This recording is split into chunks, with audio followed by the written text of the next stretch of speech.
Assalamualaikum warahmatullahi wabarakatuh. Ketemu lagi di Dongeng Tengah Malam bersama saya, Pak D. Alvan. Apa kabar sedulurku semuanya? Semoga semuanya selalu dalam keadaan sehat walafiat, tidak kekurangan suatu apapun, dijauhkan dari segala malapahaya, selalu dilimpahkan dan dimurahkan rezeki, dan dilancarkan segala urusannya, amin. Pertama kali saya bisa bertemu dengan sedulurku semuanya lewat video ini ya, sesuai dengan permintaan sedulurku semuanya di komentar yang kemarin-kemarin ya. Mana ini Pak D. Alvan, ini sekarang jawabannya saya bisa menemui sedulurku semuanya. Kali ini saya ingin menyampaikan maaf sebelumnya, karena kenapa di bulan Desember ini kok Dongeng Tengah Malam jarang upload, nggak seperti yang dahulu ya, rutin tiap hari ada upload cerita baru. Jadi bukan karena nggak ada cerita ya, cerita sih alhamdulillah sedulurku semuanya juga banyak mengirimkan cerita, terima kasih atas kiriman ceritanya. Tapi ada beberapa kendala di bulan Desember ini. Salah satunya itu adalah pekerjaan, karena di akhir tahun ya. Mungkin sedulurku semuanya kalau di bidang marketing ya, akhir tahun ini kan biasanya penutupan tahun ya. Itu kan banyak yang harus dikerjakan untuk omset akhir tahun ya, untuk omset tahun yang sedang berjalan ini. Oh ya, sebelumnya saya sampaikan selamat tahun baru dulu. Selamat tahun baru 2021 dan meninggalkan 2020 yang kemarin. Semoga di tahun 2021 ini semuanya jadi lebih baik dari tahun kemarin. Mudah-mudahan semuanya sedulurku bisa lebih baik, bisa memperbaiki yang kemarin mungkin kurang, tahun ini bisa diperbaiki dan jauh lebih baik lagi. Lanjut, kenapa Desember ini jarang upload? Salah satunya pekerjaan, dan ada hal lain juga selain pekerjaan. Jadi gini, beberapa hari di bulan Desember ini Pak D mengalami beberapa hal. Tidak seperti bulan-bulan kemarin ya, yang lancar-lancar saja. Beberapa hari, bahkan nggak hanya sekali dua kali ya, Pak D ini nggak tahu mendapatkan mimpi yang menurut Pak D ini nggak seperti biasanya, dan itu hampir saya nggak pernah mengalami. Kalau dulu waktu kecil mungkin pernah mengalami ya, tapi setelah dewasa ini, setelah sudah berumur ini ya, maaf saya tak minum dulu ya, maaf ya. Saya mengalami hal yang menurut saya itu di luar kebiasaan mimpi saya. Jadi beberapa kali di malam hari itu istri saya itu membangunkan saya.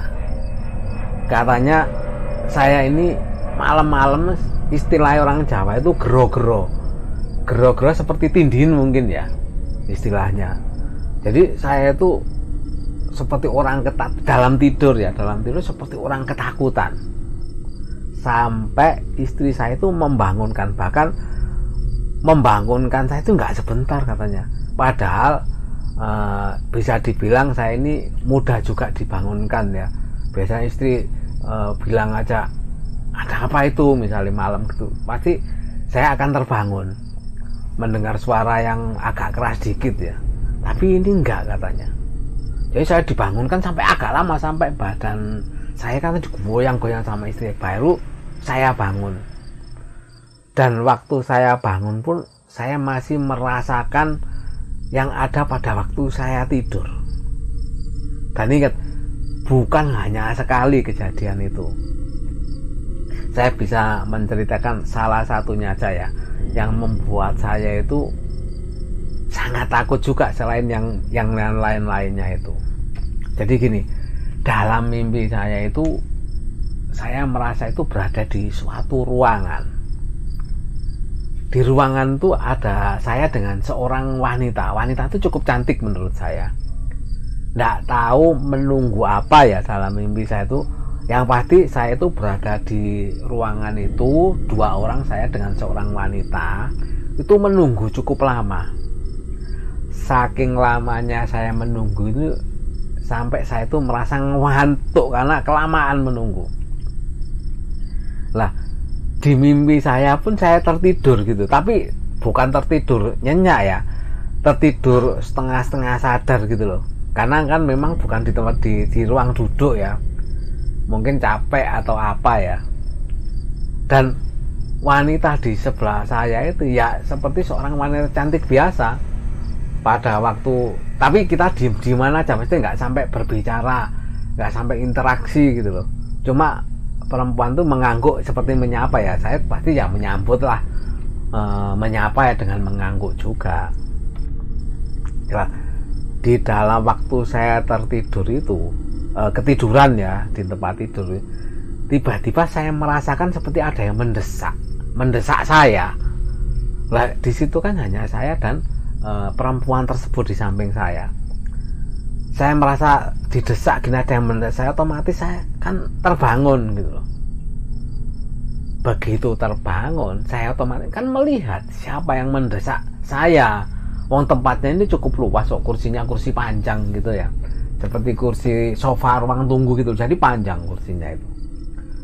Begitu saya menoleh, betapa kagetnya saya ini. Karena apa? Wanita cantik yang di sebelah saya itu tiba-tiba seperti mendesak saya, nempel di saya gini sambil melototi saya. Jadi matanya itu jadi seperti perempuan di sini gitu ya. Awalnya kan agak jauh. Perempuan tuh deket nempel di saya gini, desek gini sambil menghadap saya gini, itu melotot. Saya kan kaget tuh, kenapa, ada apa dengan perempuan ini kok melotot ke saya. Awalnya saya lihat melotot biasa, tapi lama-lama loh melototnya ini kok melotot menakutkan. Jadi wajahnya itu yang tadinya itu seperti wanita pada umumnya ya, pada waktu melotot ke arah saya itu wajahnya itu jadi pucat. Jadi wajah pucat sambil melotot ke saya ini, sambil pelan-pelan itu membuka mulutnya. Begitu saya sudah melihat dengan wajah yang pucat gitu, otomatis saya kan sudah merasa ada yang aneh ini. Kok dia melotot seperti nggak tahu marah atau menakuti saya nggak tahu. Yang pasti itu memang saya dibuat takut pada saat itu. Jadi belum selesai rasa takutnya saya ya melihat sosok wanita itu sambil melotot, saya pelan-pelan membuka mulutnya. Begitu dibuka mulutnya, saya lebih takut lagi. Karena apa? Begitu membuka itu bukannya membuka seperti manusia itu, membuka itu lebar. Dan giginya apa? Giginya tuh bergerigi tajam gitu loh. Jadi apa ya, tajam lah. Jadi giginya itu seakan-akan mau menggigit saya atau memakan saya, perasaannya waktu itu. Ya otomatis saya kan takut.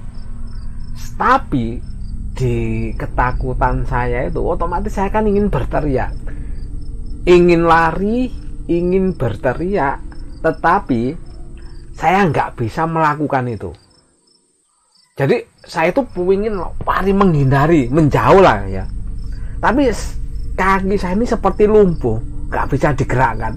Jadi rasanya itu sudahlah.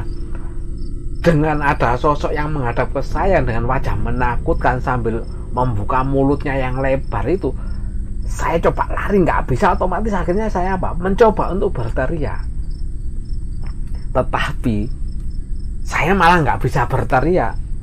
Seperti jadi leher ini seperti tercekat istilahnya ya, seperti sudah nggak bisa ngomong gitu, gitu loh, nggak bisa ngomong, mau puingnya berteriak. Dan itu berlangsung karena mungkin takut ya, sepertinya lama sekali. Saya berusaha menghindar, tapi tangan saya bisa gerakkan ya. tangan saya itu mencoba menjauhkan sosok itu ke saya yang mau menggigit saya itu, sambil saya mau berteriak itu nggak bisa. Saya jadi ingat seperti ceritanya Mbak Uci ya. Mbak Uci kan kalau lagi ada melihat sosok itu kan seperti di tenggorokan seperti tercekat ya, mau berteriak aja nggak bisa. Ya itu yang saya rasakan. Jadi saya coba berteriak sampai itu nggak bisa sudah. Dan sampai akhirnya alhamdulillah dibangunkan istri saya itu. Dan waktu saya dibangunkan itu, saya masih merasakan rasa ketakutannya itu masih ada. Benar-benar saya ketakutan pada saat itu. Bahkan kan malam itu kan dingin ya. Kalau malam AC itu kan pasti makin dingin ya. Tapi badan saya ini berkeringat. Istrinya juga sampai heran. Loh Pak, ada apa? Ada apa sampai kok saya ini seperti orang ketakutan dan berkeringat. Ya saya mau cerita itu kan saya masih ada rasa takut. Ya sudah, saya bilang udah nggak apa-apa, besok aja. Saya cuma ingin menenangkan karena masih trauma ya, ada rasa takut itu. Akhirnya istri saya ya sudah, istri saya malah menunggui, malah nggak tidur, malah menunggu saya tidur sampai saya tidur lagi. Alhamdulillah sudah nggak apa-apa. Dan esok paginya baru saya menceritakan ke istri saya kejadian yang saya alami. Itu salah satu mimpi, dan itu bukan sekali ya, beberapa kali yang berbeda-beda, yang intinya juga sama. Oh ya, satu lagi sebelum saya dibangunkan istri saya ya, saya ada yang kelewatan nih. Jadi pada waktu terakhir dibangun istri saya kan mencoba gini mau berteriak kan gak bisa ya. Jadi sosok yang menakutkan itu suaranya menggeram gitu loh, menggeram. Begitu saya berusaha, otomatis saya habis ketakutan gini kan, saya berusaha nggak melihat nggak berani melihat. Pada waktu saya hampir bangun itu terakhir itu malah saya mendengar sosok itu sambil gitu ya. Begitu saya sedikit mulai mau terbangun itu, apa yang terjadi? Perempuan itu bukannya hanya aja, itu malah tertawa seperti mungkin kalau zaman dulu ya, film yang terkenal film horor dulu kan Susana ya. Jadi tertawanya seperti itu. Jadi tinggi melengking gitu loh. Memang pelan, tapi rasanya itu pelannya itu menusuk rasanya. Merasa gitu loh, merasa seperti tertawa itu mengintimidasi supaya kita takut. Itu yang saya rasakan ya. Itu yang saya seperti mengintimidasi untuk saya itu takut bener, walaupun tertawa. Kalau tertawa itu konotasinya kan seneng orang tertawa ya. Tapi ini tertawa yang membuat orang itu jadi takut. Itu yang terjadi. Sampai makanya saya begitu dibangunkan sih saya nggak berani. Yang paling menakutkan, menohok rasa takut saya tertawa itu yang paling saya takutkan. Sampai saya nggak bisa lupa sampai esok paginya, 1-2 hari baru saya melupakan karena kesibukan ya, kebetulan ada kesibukan, jadi melupakanlah kejadian yang terakhir, yang paling menakutkan menurut saya. Yang lain-lainnya ya sama, kejadian sama. Jadi pada waktu saya melihat sesuatu yang menakutkan, itu sepertinya saya itu lumpuh badan ini. Itu di mimpi-mimpi yang lainnya ya, itu seperti lumpuh, nggak bisa bergerak, dan saya itu seperti diintimidasi, seperti mau nggak tahu dimakan atau di apa, saya nggak tahu. Yang pasti itu membuat saya takut sampai saya ini ya sama, mau teriak nggak bisa, makanya gitu dibangunkan sama istri saya. Itu beberapa kejadian sampai saya mau membawakan cerita itu rasanya saya masih terngiang-ngiang dengan mimpi yang saya alami. Makanya saya coba berusaha sampai terakhir itu cerita apa ya dari Mbak Dita, kalau nggak saya terakhir saya ceritakan itu ya. Karena ini kan kok saya lama nggak upload gitu loh. Saya coba lagi membuat cerita Mbak Dita itu ya, Itu kalau nggak salah sebelum Natal ya saya upload itu. Dan setelah saya membawakan cerita itu, nggak tahu saya seperti masih trauma lagi. Untuk membawakan, makanya akhirnya saya off dulu lah, sudah off dulu. Dan juga saya sampaikan ke Mas Harga ya pada waktu itu, Mas, saya sepertinya off dulu lah sampai tahun baru, nanti baru saya akan buat cerita lagi. Dan kebetulan Mas Harga juga nyampaikan, ya sudah, nanti aja tahun baru, nanti tak info katanya, tak info ke teman-teman sedulur semua di channelnya Mas Harga ya, menyampaikan kalau saya off dulu sampai tahun baru lagi, nanti iras-iras saya menenangkan diri lah istilahnya ya, saya menenangkan diri. Dan kejadian kedua, karena ini kan sudah kejadian ya, kejadian yang membuat saya takut. Dan di luar kejadian itu yang bikin saya kan pekerjaan yang cukup sibuk ya di bulan Desember. Dan ini saya alami kejadiannya itu setelah Natal menjelang tahun baru. Kan ini sudah kayak deadline mau habis bulan Desember atau habis tahun 2020. Otomatis kan harus laporan, kan harus clear semua ya sebelum berganti tahun.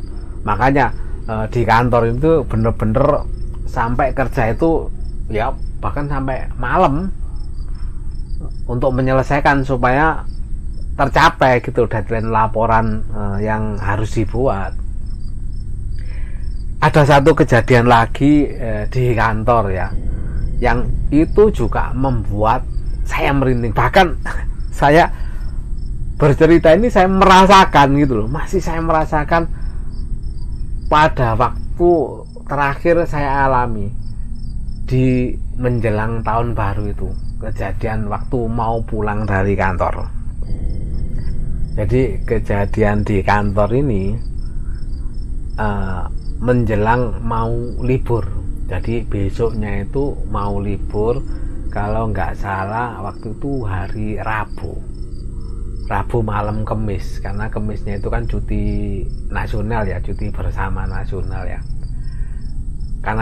Tapi kan laporan sudah siap semua, tinggal finishing aja. Alhamdulillah menjelang maghrib itu sudah clear semua. Maaf ada gangguan ya, tapi nggak apa-apa ya.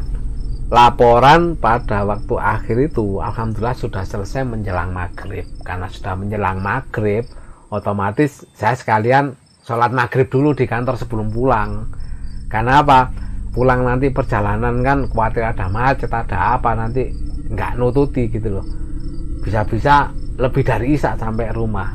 Karena kan juga mau liburan panjang, saya yakin jalanan pasti rame lah, pasti macet lah. Setelah sholat maghrib, kebetulan waktu itu tinggal 2-3 orang di kantor yang kebetulan pulangnya sama, dan mereka juga semua menyelesaikan laporan semua dengan divisinya masing-masing.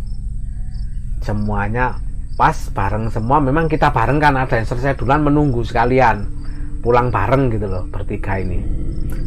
Nah kebetulan tempat saya parkir dengan tempat mereka parkir itu nggak satu tempat.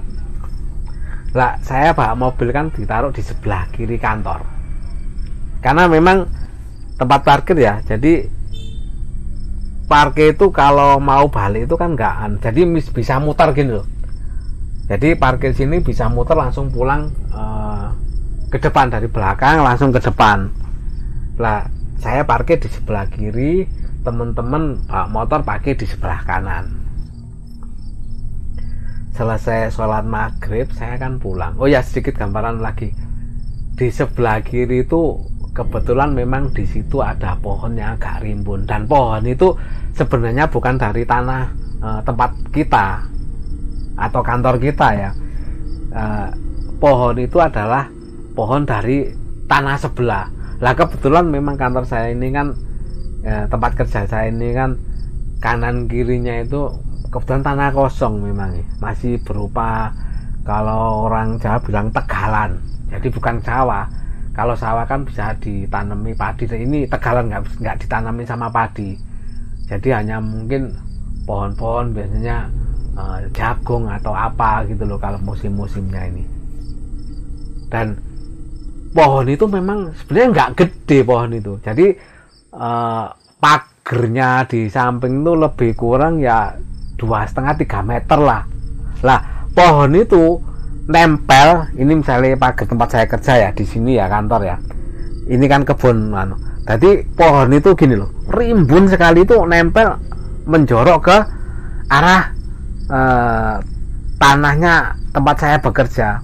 Sebenarnya sih makanya saya pakai di situ karena apa, cukup dingin gitu loh, karena memang rimbun, makanya saya pakai di situ daripada di sebelah. Kalau untuk parkir motor memang ada untuk tempatnya. Kalau mobil memang biasa di samping itu untuk tempat-tempat dingin lah. Selesai sholat maghrib, saya kan pulang dengan teman-teman. Kan bisa, begitu mau ke parkiran kan bisa. Saya ke arah kiri kantor, teman-teman kan ke arah kanan kantor. Saya kan sendirian otomatis. Dan itu habis maghrib, istilahnya kan surup ya. Maghrib lah. Karena sholat sendiri kan cepet ya. Jadi habis itu pulang surup gitu kan sudah agak gelap, memang sih lampunya sudah nyala, cuma ya kan tempat saya ini kan timbun lah. Pada waktu saya jalan ke parkiran itu, nggak tahu kenapa kok saya tiba-tiba merasakan ada bau yang menurut saya itu nggak asing sih. Kalau menurut saya nggak asing pada waktu saya kecil dulu. Jadi saya merasa seperti ada bau orang bakar pohon gitu loh. Tahu ya pohon ya, kalau waktu kecil saya pohon itu istilahnya bilang kaspe katanya, tapi biasanya pohon lah orang menyebut.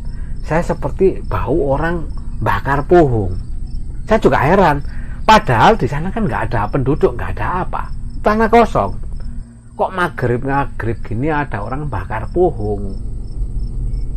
Tapi saya hanya sekedar bawa aja, waktu itu saya nggak memikirkan apa-apa ya. Oh ya sudah, mungkin ada orang yang bakar pohon, tapi kok ya maghrib nggak terpikirkan juga pada waktu itu. Ya sudah, saya juga santai aja sudah, langsung sampai di mobil, buka mobil, otomatis kan kaca dibuka semua kan, habis parkir lama, manasin dulu mobil kan nunggu. Lah bau ini kok saya masih merasakan gitu loh, bau ini kok sepertinya begitu masuk di mobil kok masih menyengat, masih bau gitu loh. Begitu bau ini nggak enak, saya kan mulai sadar, loh bukannya di sini nggak ada orang, kan di samping ini kan tanah kosong, bahkan di belakang juga agak jauh sih baru ada rumah penduduk. Ini tanah kosong, siapa maghrib bakar pohon? Tapi saya tetaplah positif thinking aja. Ada sih rasa ada sesuatu, karena jujur aja saya kan pernah dengar juga kalau bau-bau seperti kan berarti ada mungkin dari dunia lain ya. Katanya salah satu cirinya itu bau seperti itu. Tapi saya tetap positif thinking aja lah. Ya saya cuekin aja lah. Setelah mobil terasa sudah cukup ya, tinggal mau jalan, ini kan kaca masih buka semua untuk membuang apa namanya udara yang ada di dalam biar berganti dengan udara baru ya. Begitu jalan sebentar, kira-kira ya masih 1 meter lah, baru jalan kok. Tiba-tiba nggak tahu kok saya mendengar ada suara orang tertawa. Dan suara orang itu bukan lagi ya, itu ada suara seorang perempuan tertawa. Pertama saya kaget, hah, kok ada orang tertawa? Ini maghrib loh, ini maghrib, dan di kanan kiri sih nggak ada perumahan. Memang suaranya seperti dari jauh, tapi kok saya mendengar itu jelas gitu loh, jelas sekali saya dengar itu, pelan tapi jelas. Ya sudah, saya masih positive thinking waktu itu ya. Oh mungkin dari kampung belakang ya, gak jauh, mungkin ketawa terlalu sampai terdengar ke sini. Udah, saya sambil jalan aja, sambil jalan, udah perjalanan lah pulang. Saya masih belum memikirkan apa-apa, saya lupakan lah. Saya masih berpikir, oh mungkin masih suara penduduk lah, orang-orang di kampung. Di tengah perjalanan itu kan saya kena lampu merah. Memang jalannya agak padat, jadi lampu merah itu agak lama ngantrinya itu. Jadi begitu hijau itu belum sempat saja masih sudah merah lagi. Jadi kan cukup lama saya di lampu merah itu. Begitu di lampu merah ini kan saya otomatis kan nggak ada kegiatan. Kebetulan saya juga nggak menyalakan radio sih. Saya cuma santai aja nyetir. Jadi kan kondisi sepi. Begitu berhenti agak lama, tiba-tiba saya ingat, dek dalam hati saya ini. Dek apa? Teringat dengan suara ketawa pada waktu saya pulang dari kantor tadi. Suara tertawa seorang wanita, ya Allah. Maaf, saya sampai ini bisa serius ini. Saya sampai ini loh, saya masih rasa merinding ini. Ya Allah, masih terasa saya merinding. Sebentar, lanjut ya.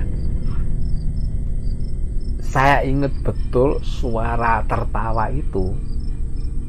Allah. Jadi suara ketawa yang saya dengar di kantor tadi waktu selesai maghrib tadi, saya ingat betul itu adalah suara dalam mimpi saya yang masih saya ingat sampai sekarang. Dan pada waktu saya ingat itu benar-benar saya kaget, saya takut sekali pada waktu itu. Takut gitu loh. Kok suara itu bener-bener persis seperti suara wanita tertawa terakhir sebelum saya dibangun istri saya. Sama persis dengan suara itu. Bisa dibayangkan ya, posisi saya waktu itu sendirian di dalam mobil ya. Saya langsung merasakan badan ini rasanya merinding, bulu kuduk rasanya ya, mengingat itu. Dan ya sudah, saya hanya ya sudahlah, saya cuma bisa berdoa, bismillah ya Allah lindungilah hambamu, itu aja, dan membaca surat-surat pendek yang saya bisa ya. Dan alhamdulillah tidak ada apa-apa sampai sekarang, alhamdulillah. Dan saya juga sudah komitmen, insya Allah nanti di bulan Januari ini saya berusaha upload seperti biasanya lagi buat sedulurku semuanya dongeng tengah malam. Itu tadi kenapa saya di bulan Desember ini nggak banyak upload ya. Jadi itu tadi ya, semua dulur dongeng tengah malam semuanya sudah paham ya. Terima kasih atas supportnya selama ini kepada saya Pak D di Dongeng Tengah Malam, yang selalu setia mendengarkan dan yang selalu setia mengirimkan ceritanya. Saya nggak bisa menyebutkan satu persatu ya. Salah satunya yang Mbak Uci juga. Terima kasih Mbak Uci atas kiriman ceritanya. Terus Mbak Dita, ada Mas maaf semuanya lah. Semuanya saya sampaikan terima kasih atas kiriman ceritanya dan juga cerita-cerita yang belum dibaca ya. Sabar menunggu, nanti insya Allah pasti saya akan ceritakan di acara Dongeng Tengah Malam ini. Itu aja yang bisa saya sampaikan. Sekali lagi terima kasih dan saya akhiri. Wassalamualaikum warahmatullahi wabarakatuh.